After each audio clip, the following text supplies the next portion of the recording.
आहात आपल्या हक्काचं चॅनल, आपली बातमी आपलं चॅनल वन भारत। कल्याण लोकसभा मतदारसंघाला मुंबई आणि नवी मुंबई या शहरांशी जोडण्याच्या खासदार डॉक्टर श्रीकांत शिंदे यांच्या प्रयत्नांना आता आणखी एक यश आले आहे।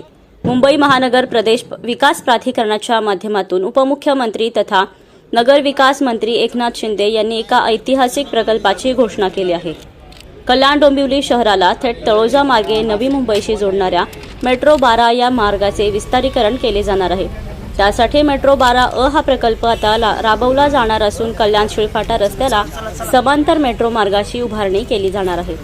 कल्याण फाटावरून हे मेट्रो दहिसर मोरी मार्गे तळोजा मेट्रो स्थानकापर्यंत जाईल। यामुळे कल्याण शिळफाटा रस्त्यावरील वाहनांचा भारही कमी होणार आहे। या प्रकल्पासाठी 8,414.53 कोटींच्या प्रशासकीय मान्यता देण्यात आली आहे। या प्रकल्पासह कल्याण लोकसभा मतदारसंघातील विविध प्रकल्पांच्या सद्यस्थितीचा आढावा खासदार डॉक्टर श्रीकांत शिंदे यांनी शुक्रवारी घेतला। यावेळी महाराष्ट्र राज्य रस्ते विकास महामंडळ MMRDA महसूलचे अधिकारी, कल्याण डोंबिवली महानगरपालिकेच्या महापौर हर्षाली चौधरी, उपमहापौर राहुल दामले, आमदार राजेश मोरे, आयुक्त अभिनव गोयल, शहर अभियंता अनिता परदेशी, जिल्हा प्रमुख गोपाळ लांडगे, उपजिल्हा प्रमुख राजेश कदम, ज्येष्ठ नगरसेवक, शिवसेनेचे प्रमुख पदाधिकारी, नगरसेवक उपस्थित होते। तुम्ही पाहणी केली, काय आदेश दिले, कितपर्यंत काम पूर्ण झालंय? कल्याण लोकसभेमध्ये विविध विकास कामं जी आहेत ही सुरू आहेत। मोस्टली रोड इन्फ्रास्ट्रक्चर, मेट्रो ही कामं मोठ्या गतीने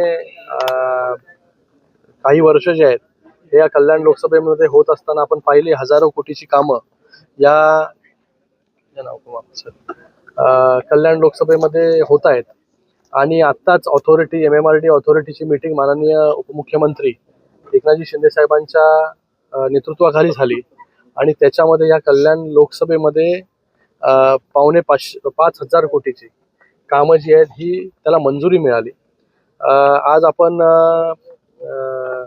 पलावा ब्रिज असेल त्याचं काम जे आहे ते अंतिम टप्प्यामध्ये आहे। ते त्या 2-3 महिन्यांमध्ये जे काम हे पूर्ण होईल। रेल्वेची परवानगी तिथे ब्लॉकसाठी पाहिजे, जेणेकरून गर्डर लॉन्चिंग जो आहे तो त्या ठिकाणी होईल। मग तो झाल्यानंतर दोन्ही पलावा पूल जे आहेत हे फंक्शनल होतील। मोठ्या प्रमाणामध्ये ट्रॅफिकचा प्रॉब्लेम जो आहे तो सुटेल। त्याचबरोबर कल्याण शील रोडवरची मेट्रो 12 याचं काम देखील मोठ्या गतीने सुरू आहे। आपण पाहताय आत्ताच्याच ऑथॉरिटी मीटिंगमध्ये MMRDAच्या त्याच्यावरती मापे ते रांजनोली असा access control double decker flyover त्याला मंजुरी देण्यात आली। तो रस्ता झाल्यानंतर थेट महापेपासून ते रांजनोलीपर्यंत without any signal, without any interruption जे आहे हे लोक प्रवास करू शकतील।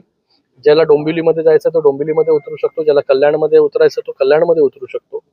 जसं नागपूरमध्ये डबल डेकर फ्लायओव्हर आहे तसा डबल डेकर फ्लायओव्हर जे आहे त्याची देखील मंजुरी या ऑथॉरिटी मीटिंगमध्ये झाली। त्याच्यासाठी मला वाटतं 2,800 कोटी रुपये माननीय उपमुख्यमंत्री महोदयांनी मंजूर केले।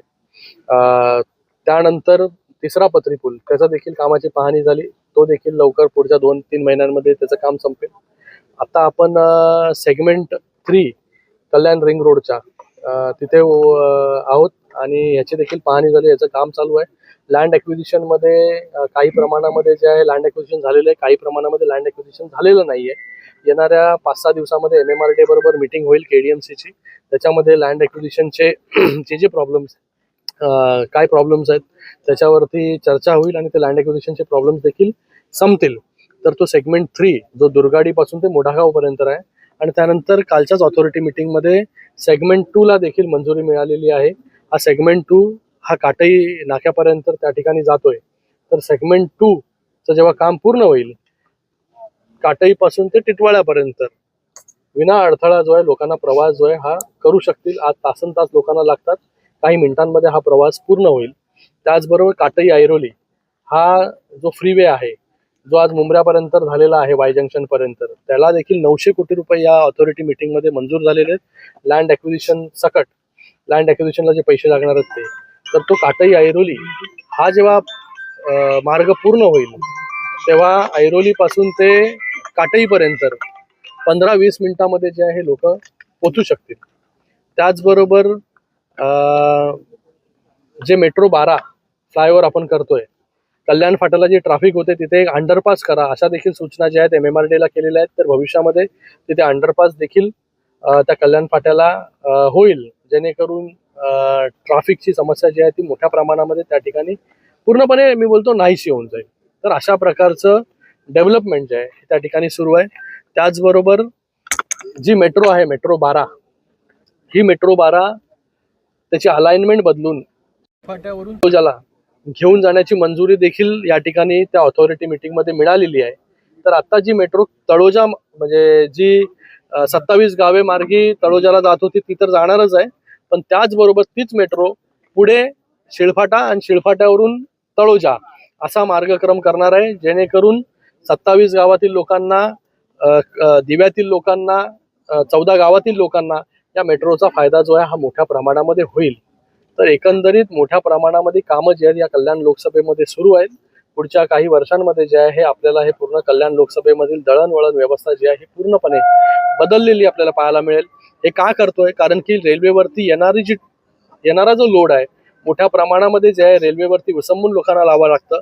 हे सगळे ऑल्टरनेट मोड ऑफ ट्रान्सपोर्ट जेव्हा पूर्ण होतील तेव्हा मोठ्या प्रमाणामध्ये लोक गाडीनी आणि त्याचबरोबर मेट्रोनी प्रवास जो आहे तो त्या ठिकाणी करतील. त्याचबरोबर दुर्गाडीवरून उल्हासनगर अंबरनाथ हा मेट्रो 5A हा देखील प्रकल्प मंजूर झालेला आहे. हा दुर्गाडी पासून ते उल्हासनगर अंबरनाथ पर्यंत हा मेट्रो मार्ग जातोय, त्याला आपण 5A म्हणतो. त्याला देखील मंजुरी मिळालेली आहे. आणि त्याच्याबरोबर मी त्यांना मागणी केलेली आहे MMRDA कडे की जसा डबल डेकर फ्लायओव्हर आपण कल्याण रोड वरती करतोय तसंच डबल डेकर फ्लायओव्हर आपण हा दुर्गाडी पासून ते अंबरनाथ पर्यंत करावा, जेणेकरून त्या शहरांना देखील 2-3 शहर कल्याण, उल्हासनगर, अंबरनाथ त्या शहरांना देखील मोठा दिलासा जो आहे तो त्या ठिकाणी मिळेल. सर, कल्याणशी रोडवर